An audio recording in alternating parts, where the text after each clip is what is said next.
हिंदुत्वाच्या नावावरती जो लुटीचा कार्यक्रम चालू आहे त्याविरुद्ध आंदोलनाचा एक पुकारा केला होता।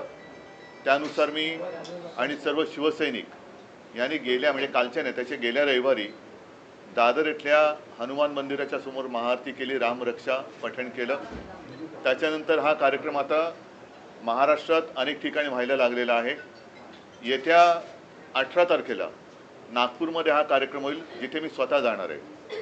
माझा प्रयत्न आहे की आता हिंदूंनी झोपून चालणार नाही, जागा झालं पाहिजे।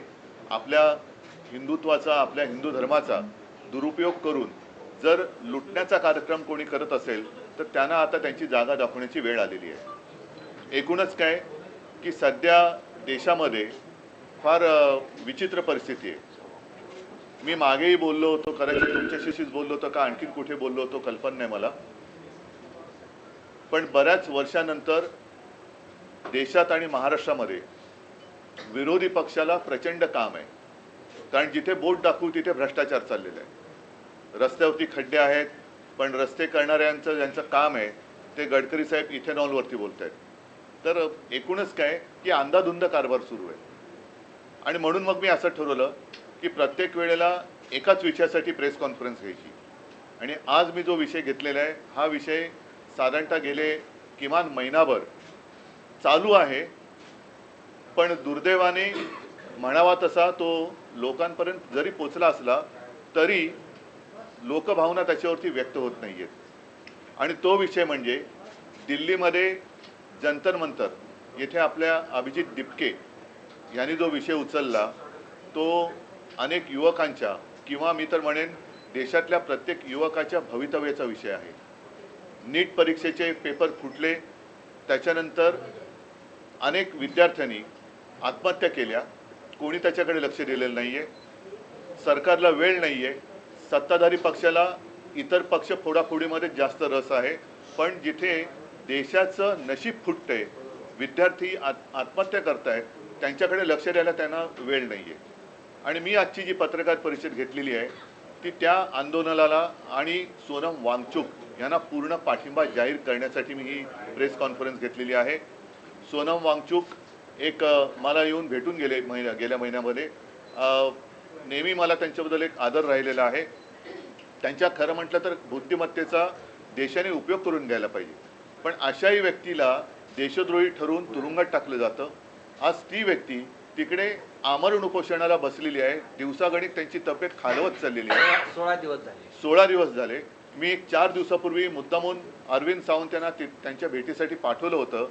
मी फोनवरून त्यांना विनंती केली की सोनमजी तुम्ही प्राणांतिक उपोषण करू नका, कारण तुमच्यासारख्या व्यक्ती या देशाला पाहिजेत आणि सरकारला काय पडलेलं नाही। अशा एक एक व्यक्ती जर आपणहून जात असतील तर सरकारला ते हवंच आहे असं नाईलाजाने मला म्हणावं लागतंय। आज कोणाच्या लक्षात असेल किंवा नसेल, 2018 साली JD अग्रवाल यांनी गंगेसाठी आमरण उपोषण केलं होतं। मला वाटतं 115 दिवसाचं उपोषण होतं। काय होतं त्यांच्या उपोषणाचा विषय? स्वतःसाठी काय मागत होते का? तर गंगेमध्ये जे काय सगळं बट्ट्याबोळ झालेला आहे गंगेचा, त्याबद्दल त्यांनी त्या उपोषण केलं होतं। त्यांनी प्राण सोडला, कोणी त्याची तशी म्हणावी तशी दखल घेतली नाही।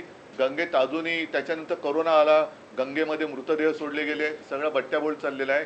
आणि आज देखील सोनम वांगचुक यांची प्रकृती ही दिवसागणिक खालवत चाललेली आहे। मी तर म्हणेन आज आता असा एक क्षण आलेला आहे, जरी मी या एका विषयासाठी प्रेस कॉन्फरन्स घेत असलो तरी सगळ्या जणांनी सगळे विषय घेण्याची आवश्यकता आहे असं नाही, मात्र एखादा विषय जरूर असा असायला पाहिजे की त्याच्यावरती देशातल्या सर्व राजकीय पक्षांनी एकत्र यायला पाहिजे।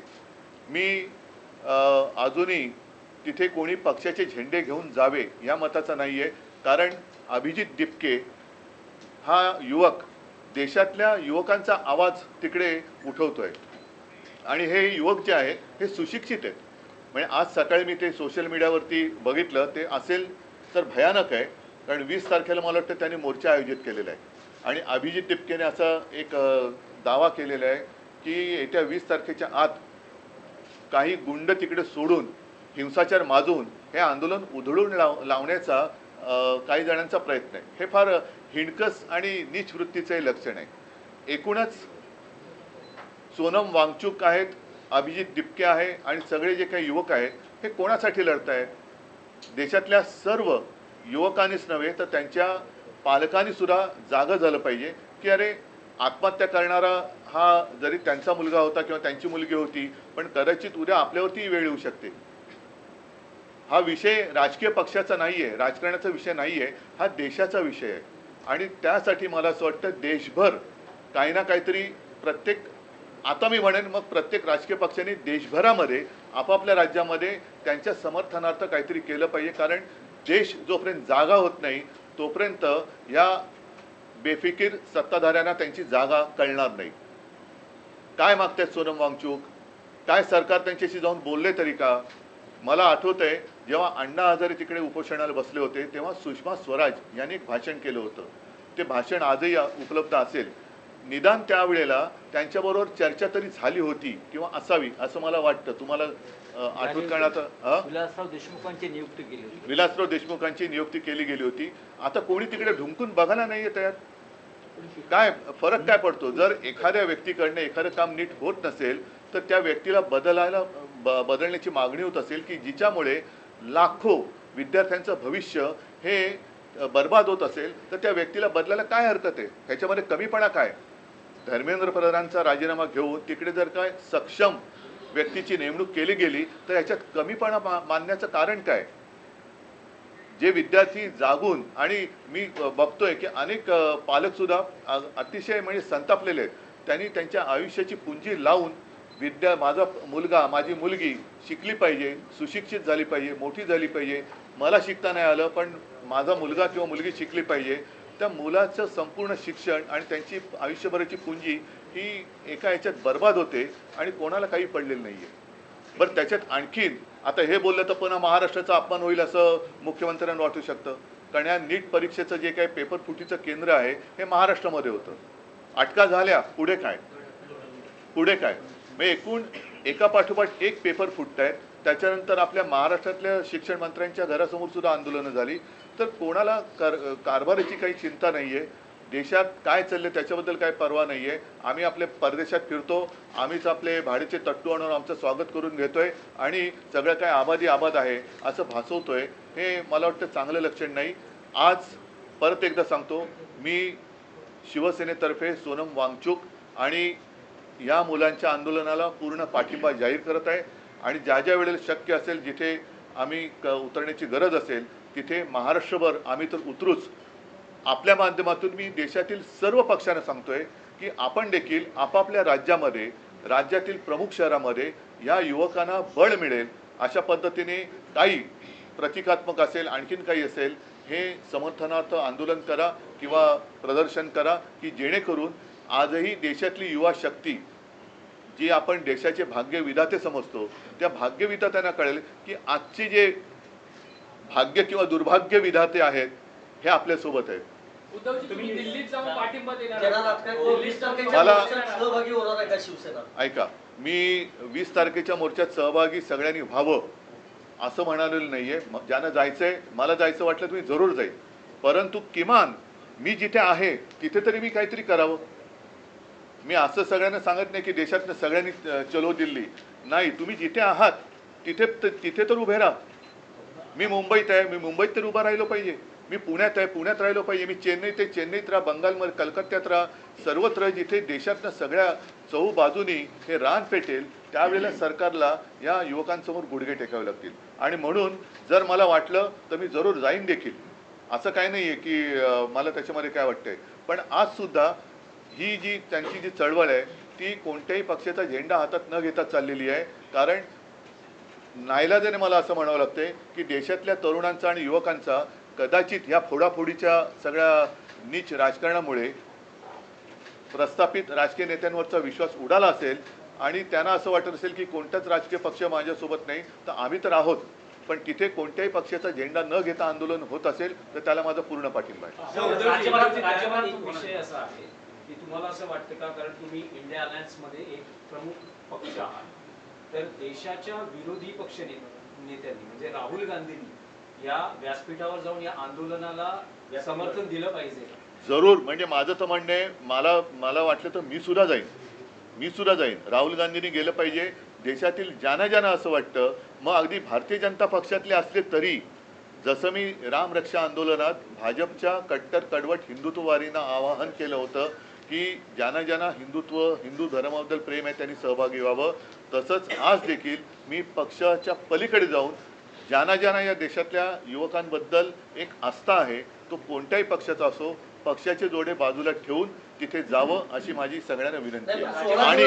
आणि नाही तर किमान आपण जिथे आहात, म्हणजे आता जसं तामिळनाडूमध्ये स्टालिन आहेत, ते विजय आहेत, केरळामध्ये आता काँग्रेसचं सरकार आले, कर्नाटकात आहे, तिकडे ममता दिदी जरी विरोधी पक्षात असल्या तरी सर्वांनी, अखिलेश आहेत उत्तर प्रदेशमध्ये, छत्तीसगडमध्ये कोण असतील, झारखंडमध्ये कोण असतील, तर संपूर्ण देशात किमान त्या राज्यातल्या प्रमुख शहरामध्ये सगळे जर का रस्त्यावर उतरले आणि याला पाठिंबा दिला तर मला वाटतं देशात 16 दिवस आंदोलन सुरू आहे. राहुल गांधी जिथे राहतात हक्केच्या अंतरावर आहे. तिथून जनता बघा, हा विषय राहुल गांधींच्या भविष्याचा नाही आहे, हा विषय देशाच्या युवकांच्या भविष्याचा आहे. म्हणून आपण त्याच्यावरती चर्चा करूया. कोणी काय करायचं, समजा आज मी प्रेस घेतली नसते, मला तळमळ वाटली, मी घेतली. जेव्हा अभिजित तिपकेनं आंदोलन सुरू केलं होतं त्यावेळी संजय राऊत यांनी एक फोटो केला होता की अभिजित तिपके आणि नरेंद्र मोदी यांच्या संदर्भातला तो आणि भेट झाली असं म्हटलं होतं की कुठेतरी भाजप पुरस्कृत हे आंदोलन आहे अशा प्रकारचे त्यावेळी त्यांनी तो ट्विट केला आणि त्या ट्विटमुळे त्यांच्याबद्दलचा जो संभ्रम होता तो दूर झाला आणि त्याच्यानंतर भारतीय जनता पक्षाची जी एक वृत्ती दिसते, असंवेदनशीलता, ही जाहीर झाली. कारण हा फोटो हा त्यांनीच कदाचित ट्विट करून ते तसं करू शकले असते, पण संजय राऊत यांनी ट्विट केल्यामुळे त्या अभिजितवरचा संभ्रम दूर झाला. आणि आता जे दिसते, म्हणजे आता सोनम वांगचूक हे मी त्यांना स्वतः विनंती केली की तुम्ही असं करू नका, उपोषण सोडा, पण तो माणूस तो मेरा कुछ भी होने दो लेकिन देश का भला होना चाहिए. आता अशा व्यक्तीसमोर आपण काय बोलायचं. म्हणून आज सुद्धा मी एक त्यांना आपल्या माध्यमातून हात जोडून विनंती करतोय की वांगचूकजी, आपल्यासारखी माणसं आम्हाला हवी आहेत, देशाला पाहिजे आहेत. हे सरकार असंवेदनशील आहे. आपल्यासारखे लोक राहिली काय न राहिली काय सरकारला काही फरक पडत नाही, पण आपल्या बुद्धिमत्तेचा आपल्या बुद्धिमत्तेची देशाला गरज आहे. कृपा करून उपोषण सोडा. आम्ही सगळे किंवा आपण सगळे एकत्र मिळून या देशाला सांभाळू. मागच्या काही वर्षांपासून एक पांडा पडतोय. शेतकऱ्यांचं आंदोलन असेल किंवा कोणाचंही आंदोलन असेल, महिनो ते चालत राहतं, परंतु सोनम वांगचूक यांचं आंदोलन हे आमरण उपोषण आहे आणि पुढे जाऊन असं काही बरं वाईट होऊ नये यासाठी तुम्ही विरोधी पक्ष म्हणून सरकारवरती, केंद्र सरकारवरती सुद्धा दबाव आणण्याचा प्रयत्न करणार आहात का? कोणाशी मी आता जे बोललो तर तेच आहे. तारखेला पार्लमेंटच्या पहिल्याच दिवशीचा विषय पार्लमेंटला घेतला. आज पार्लमेंट सुरू होतोय. हा, 20 तारखेला आमचे खासदार तर या विषयावरती दणानून सोडतीलच, संसद दणानून सोडतील. पण त्यावेळेला राहुलजींना सुद्धा मी विनंती करतोय, सर्व पक्षाच्या खासदारांना सांगतोय, अगदी भारतीय जनता पक्षाच्या खासदारांना सांगतोय की तुमच्यात जर माणुसकीचा एखादा अंश शिल्लक असेल तर ह्या आंदोलनात सहभागी व्हा. प्रेस कॉन्फरन्स मध्ये 3 लोक नेहमी असायची, 2 खासदार तुमचे आणि ठीक आहे. आता मला असं वाटतं की हा विषय संपूर्ण तुमच्या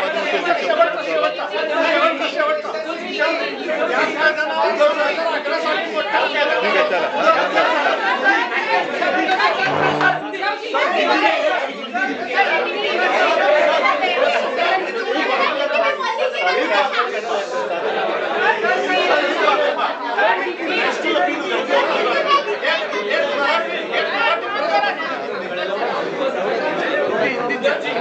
पिछले कुछ दिनों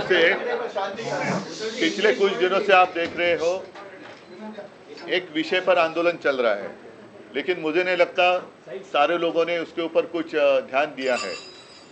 लेकिन विषय तो बहुत महत्वपूर्ण है. अपने देश की युवा का भविष्य उससे जुड़ा हुआ है और वो जो विषय है स्वाभाविक है. नीट की जो एग्ज़ाम थी उसके पेपर लीक के बारे में है. अभिजीत तिपके जो अमेरिका में रहते थे, अपने पढ़ाई के लिए गए थे, उन्होंने वहाँ से आवाज़ उठाई, लेकिन हमारे देश में से किसी ने आवाज़ उठाई नहीं थी. वो अमेरिका छोड़कर यहाँ आए, आवाज़ उठाई. एक कॉकरोच जनता पार्टी नाम से उन्होंने एक आंदोलन शुरू किया और आप देख रहे हो कि बहुत ही सपोर्ट सोशल मीडिया पर उनको मिल रहा है. आज मैं आपके साथ इसलिए बात कर रहा हूँ क्योंकि पिछले 15 दिनों से सोनम वांगचुक जी वहाँ अनशन पर बैठे हुए हैं। दिन ब दिन उनकी तबीयत है वो कमज़ोर होती चली जा रही है। मैंने प्रयत्न किया, 4 दिन पहले अरविंद सावंत जी को मैंने वहाँ उनको मिलने के लिए भेजा था और तब मैं स्वयं उनके साथ मैंने फ़ोन पर बात की थी, विनती की थी कि सोनम जी आप जैसे लोगों की हमें और देश को ज़रूरत है, कृपा कर कर अनशन छोड़ो। लेकिन मानने के लिए तैयार नहीं।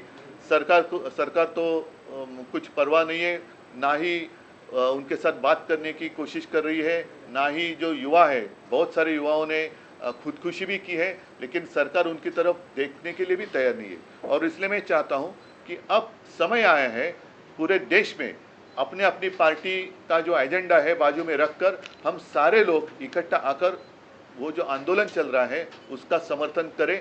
और वो इसलिए करें क्योंकि ये सिर्फ एक पार्टी का एजेंडा नहीं है, अपने देश का भविष्य का विषय है। और देश के भविष्य के लिए आज जिनके कंधों पर जिम्मेदारी है वो अपनी जिम्मेदारी नहीं उठाएंगे तो देश की स्थिति बड़ी बुरी हो सकती है, खराब हो सकती है। और मैं आज खुलेआम सोनम वांगचुक जी को और दीपके को मेरा समर्थन दे रहा हूँ। अगर ज़रूरत पड़े तो मैं भी दिल्ली जाऊँगा, लेकिन मैं आज आपके माध्यम से पूरे देश के जितने सारे राजनीतिक पार्टियां हैं उनको यही कह रहा हूं, आप जहां भी हो, जिस राज्य में हो, जिस शहर में हो, आप बाहर आइए और समर्थन के लिए कुछ ना कुछ जरूर करिए। आपके सांसद आपके जो सांसद हैं, तीनों सांसद वो उस प्रोटेस्ट का हिस्सा बने। मेरे सांसद ही नहीं, मैं सारे सांसद जितने कितने 550 सबको मैं और राज्यसभा के सबको मैं ये सवाल पूछ रहा हूँ या रिक्वेस्ट कर रहा हूँ। रिक्वेस्ट शब्द जरा अच्छा है कि अगर आप में जरा भी इंसानियत बाकी रही हो तो आप इस आंदोलन का समर्थन करें।